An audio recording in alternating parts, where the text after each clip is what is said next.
Hi, I'm Jeff Bier from the Embedded Vision Alliance, and I'm here today with Goksel Dedeoglu of TI, Texas Instruments, that is. Goksel, thanks a lot for being with us today. So I understand you're one of the big thinkers in embedded vision at Texas Instruments. I'm really excited to have a chance to talk with you. Before we get into what you're doing now, maybe you can tell me a little bit about your background and how you got started in computer vision and embedded vision. Thank you. Yeah, and thanks for the opportunity to have this chat with you today. My background is really mobile robots and computer vision. I have gone to graduate schools, worked in research labs, developed different prototypes, solved academic problems, and got published. And so I did receive my Ph.D. at Carnegie Mellon about 4 years ago. And since then, I have been working at Texas Instruments in the Vision R&D branch. Very interesting. So in the academic research world, vision and robotics are very tightly intertwined. In the commercial world, we don't hear quite so much about it, but there have been some rumblings recently and some interesting sort of demonstrations. Do you think that the time has arrived for mobile robots to be in a more sort of everyday setting now, or is that still kind of off in the future? Might be. It's definitely coming up, but it's probably going to take a killer app or a killer appliance kind of a thing that's going to be just so compelling that people are going to sort of adopt it naturally. And these things kind of develop unexpectedly at times. But I'm pretty sure that people, whatever learning people have had over the past few decades about these problems are going to be applied real quick as soon as sort of the real application surfaces. I saw a real cool video a few days ago from UC Berkeley of a robot that folds towels. Mm-hmm. That's a compelling killer app for me. If I could get a robot, I think unfortunately it's about a $500,000 robot right now, and it folds the towels really slowly. But once they get it working fast and they get it down to $500, I'm going to be all over that. Yeah. So this is really the aspect of research prototypes versus consumer level devices. So those are great to have, so they always help developers identify problems. There might be things you might perceive as trivial. I'll just get a camera, do this, do that, and the thing should work. But typically what happens is once you start dealing with the real sensors, with the real world, real carpeting on the floor, hardwood floors, the realities of our typical environments, you get to realize even a $500,000 robot might not be right. So it's a huge learning curve, and I'm confident that people are going to keep pushing through the technology, and it's going to get there sooner or later. So tell us a little bit about what you work on these days at TI. Yeah, so we have been involved in a few different projects revolving around problems or sort of towards solutions on automotive safety and video security. Mm-hmm. And an example project I can cite here is our Vision library, VLIB.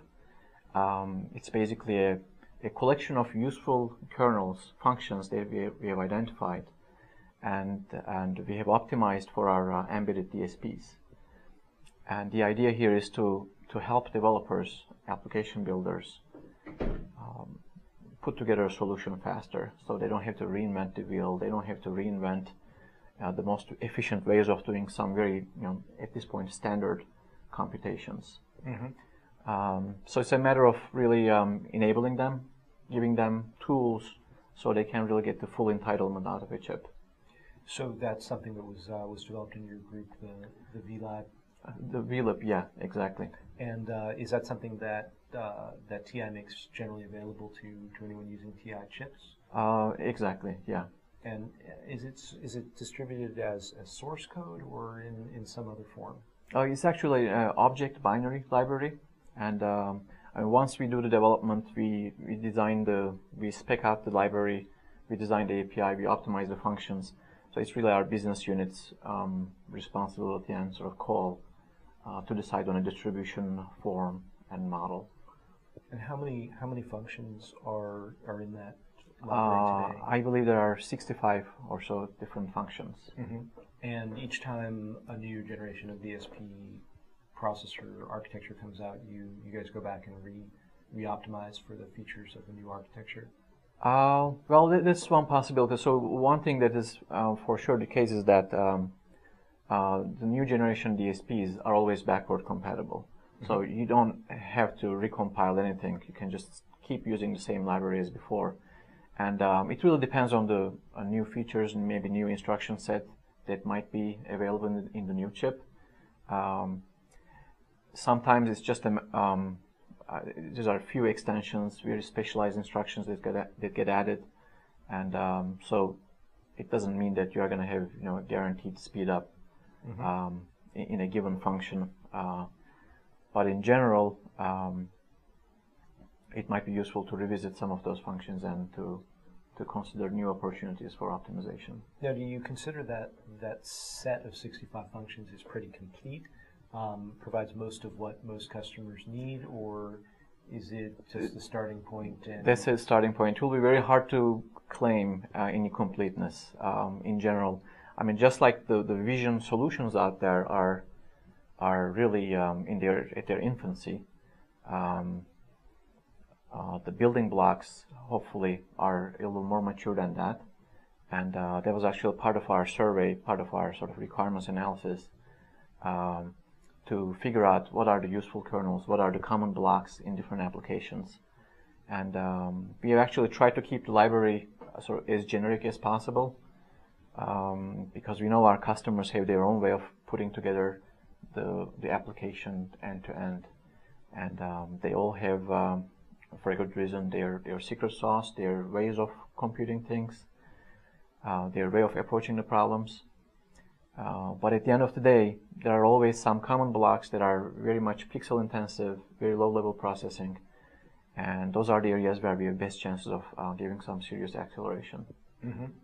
So the fact that these algorithms operate on pixel rate data is one of the things that makes it really tough to implement them in a low cost, low power setting. One question I'm wondering about is what trends are you seeing in terms of resolution, frame sizes, and frame rates, and bit depths? In the consumer side of things, if you look, for example, at digital still cameras in particular, it seems like every other month they moved up the sensor size by another megapixel or two. Is the same thing happening in embedded vision applications, or is it slower? What are you finding there? Yeah, so what we are finding is that resolution and frame rate requirements are really being determined by the application behavior. Are you still solving the same problem at the same quality? If you are, then you don't need to be upgrading your solution to a high definition resolution or higher frame rate. So it's a matter of determining what the key core minimum requirements are for that solution, and then and typically what we see our customers do is they optimize it the other way. They actually ask the natural question, well, before I was able to do maybe one channel processing on this DSP. Now that it's so much faster, I can actually cram in 2 channels there, and it's going to be a more effective, more competitive solution out there. So typically, if you don't have to, and if it's luxurious to go to the higher frame rates and resolutions, you just choose not to. Instead, you spend your cycles in more lucrative ways, so to speak. Additional functionality. Exactly. That makes sense. What about the bit depth? It seems like one of the challenges you'd have in designing a library like this is you sort of have to make some choices about what the data types are going to be, but they do seem to vary from sensor to sensor and application to application. So what do you see, what's sort of the distribution that you see of bit depths in particular, and how have you handled that in the VLIB? Yeah, that's a good question. In the big scheme of things, we still feel 8-bit sensors are still sort of representing the majority of the applications and products out there. There are select cases where the sort of dynamic range of the imaging conditions is just so large that our customers are starting to use 10-bit, 12-bit sensors, say in automotive vision systems. So as a result, what we have arrived at was a mixture of functions. Some of them were designed at both 8-bit and 16-bit fixed point precision. That's because there was just both were possibilities, and so it made sense to optimize both versions. So we were opportunistic in that sense. There's no sort of single cut solution or way of approaching this. Mm-hmm. But in the big scheme of things, again, it is, I believe, the case that the most pixel intensive computations are fixed point. So that doesn't mean we just deal with integers. We start dealing with decimal points as well. So we can have fractional bits in addition to sort of integer bits. Mm-hmm. So you can have a 16-bit number where the higher 8 bits are your integer part and the lower 8 bits are encoding your fractional halves. Mm-hmm. So with that representation, actually, you'll get a certain amount of precision, and so we do have some cases where those 8 fractional bits were not enough. So we actually came up with the 24 fractional bits version of the same kernel. So it's a matter of really engaging with customers and sort of analyzing the problem and making a judgment call about what is a good function, what's a good API to have. And it sounds like it can vary quite a bit from application to application. Very much so. Yeah. What about floating point? Do you see requirements for floating point? There are unique cases where it is understood that maybe some linear algebra approaches, maybe some matrix inversion, mm-hmm. Maybe a Kalman filter sort of update step might benefit from it. And so for those cases, we definitely recommend floating point. And most of our newer chips have both floating point and fixed point capability anyway. But when you think about it, those operations are not really at the pixel level. So those are more at system level. You have a state space equation.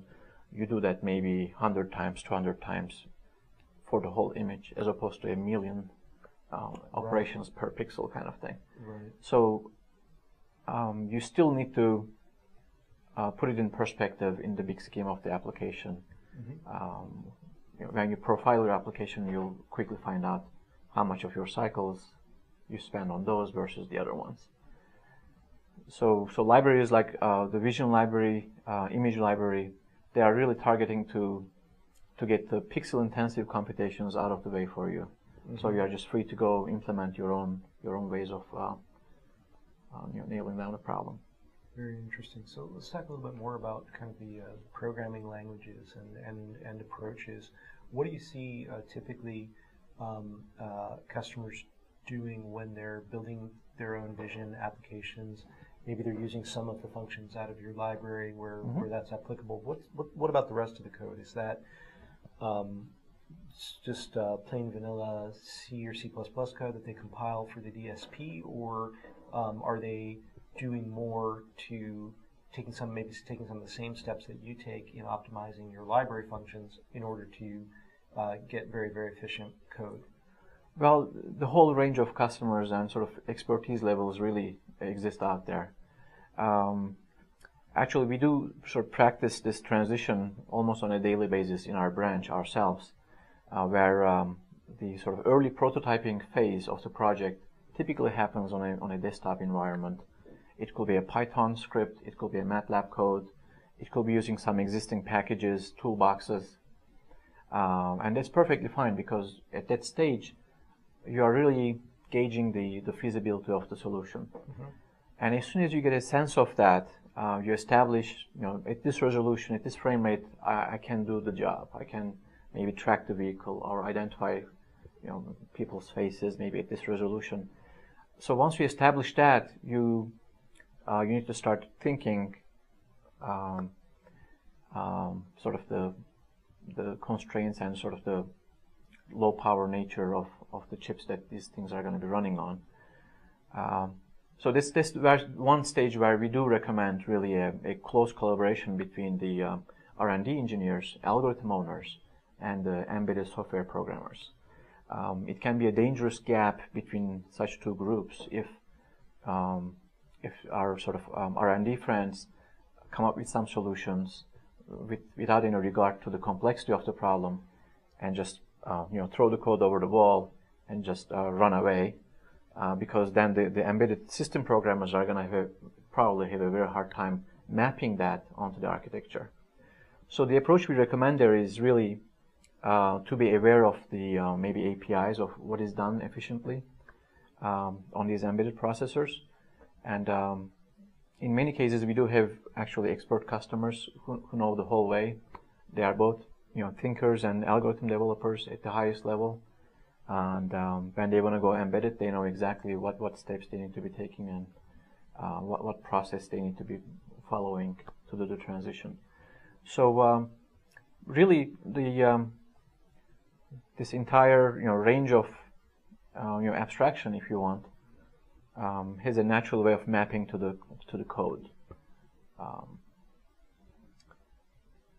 So it sounds like what you're saying is you see everything, right? Some stuff may just be plain vanilla C code if it's not running at very high data rates, and others might be all the way down to hand-tuned assembly code if it's the core inner loop that absolutely has to have every last cycle squeezed out of it. Exactly. And that's really the beauty of profiling your application, right? You get to know exactly where you're spending most of your cycles on, and so a lot of times it helps to know what type of computations are sort of possible, feasible, and how fast those things run on the embedded platform, even as you design the algorithm. Now, in addition to sort of the algorithm kernels themselves, one of the things that we've seen in some of the projects we've been involved in is to really get an efficient, well-performing implementation on an embedded processor like a DSP. You also really have to think very, very carefully about how you're moving data around and how you're using memory. And often, when you're working at the high level on the prototype running on the workstation, you just make some really easy, simple assumptions about that. And then when you get to the embedded side, you realize, oh, I can't just be shooting whole frames around, willy-nilly, because it's just, uses an enormous amount of bandwidth, burns an enormous amount of power. Is that something that you find generally true for embedded vision applications? Yes, so it definitely helps to know to do things sort of in the most efficient way once you become an embedded sort of developer programmer. So at the stage of developing the algorithm, just proving out the approach and showing the feasibility, it is perfectly okay to ignore some of these constraints that you might have on the embedded platform. You wouldn't really care about how many times the same image is being brought onto the CPU and out to the external memory, and but a lot of times what we are realizing is that what it takes is some level of awareness about the need for efficient memory trafficking. And once that awareness is in place and the developer has gone through maybe one or two cycles of transforming a sort of naive memory data flow to an efficient one, basically you get to learn these things, and in your next implementation you'll be aware of those, and you'll be able to specify the data flow that will be more or less optimal at the end of the day. Is there an opportunity? I know that, like in consumer multimedia applications in the past, TI has provided kind of application frameworks or templates to sort of frame the application, if you will, in a way that gets a user moving in the right direction, gets them off on the right foot in terms of creating an efficient embedded implementation. Is there an opportunity or need for that sort of thing in the embedded vision space as well? I do see that need, and I believe some of the libraries or example code that TI is providing are already some good steps, solid steps towards that direction. It's hard to claim those are sufficient. There's enough of them out there, but good examples definitely are out there as part of our standard packages. So the one thing that is very interesting here is that every single application is going to have its own data flow. There's no single cut way of designing a vision application. Sometimes we bring in an image and we do 10, 15 different operations on a single image. And then maybe we reuse some of the intermediate results in the later stages of the processing. Algorithms change drastically. The data flows, yes, there are some sort of templates out there, some common flows that we can probably talk about, but at the end of the day, every single application is going to be a little bit different. And so it's a matter of really learning to deal with some of these data management tools, such as the direct memory access engine, and getting familiarized with the APIs. And after that, it's really a matter of just knowing to know what button when, and then data gets moved around for you in the background. I want to just go back to one of your earlier comments for a minute about your university research work before you came to TI and then coming to TI. And I'm wondering what your perspective is on that. Well, you described it as sort of the gap between the R&D engineers and the implementation engineers. What do you think are some things that can be done to kind of help bridge that gap? I think there always will be somewhat distinct camps. There are the rare individuals do exist who are both really strong on the algorithms and the system problem and on the implementation. But for the most part, there are sort of different styles of work, different specialists. What kinds of things do you think can be used to help with that, so you don't have people kind of inventing things that can't actually be implemented, for example? Yeah. So assuming that even the R&D member, let's say, is still working towards a solution, right? So this is not academic research anymore, but let's say we have a problem, we have more or less an approach or two, and we are trying to come up with a solution with that. So assuming at least that the group is in that sort of mindset, shared mindset, there are lots of things they can do together. To start with, I did mention the Vision library, VLIB, and what we have for that is also a PC version of the same library, and even we also even have a Simulink block diagram and block wrappers of the same library, so that even at the early prototyping stage, developers can actually start tapping those kernels and start using those functions. And those are bit exact. They are running on the PC, but they are bit exact to their embedded version, so that when the algorithm transition happens, the API is not going to change, and more importantly, the behavior is not going to change on the algorithm owners. So the consistent building blocks, starting in Simulink or C running on the PC, and then same functionality on the embedded processor. That helps quite a bit, yeah. Yeah. But at some level, this is about human communication, right? If there are two members of a team, and one's role is to develop an algorithm, a solution, the other one's is to port that or to push it to the product, they need to have a really good link between them. And so what we find often is that it can be an iterative process to come up with the right optimal solution. So a lot of times we start with an idea. We might have our early prototype, let's say in Python, maybe using some OpenCV function, some sort of well-known things. As we transition to the embedded version, typically we explore ways of simplifying things, maybe turning operations into more sort of vector processing friendly type of operations.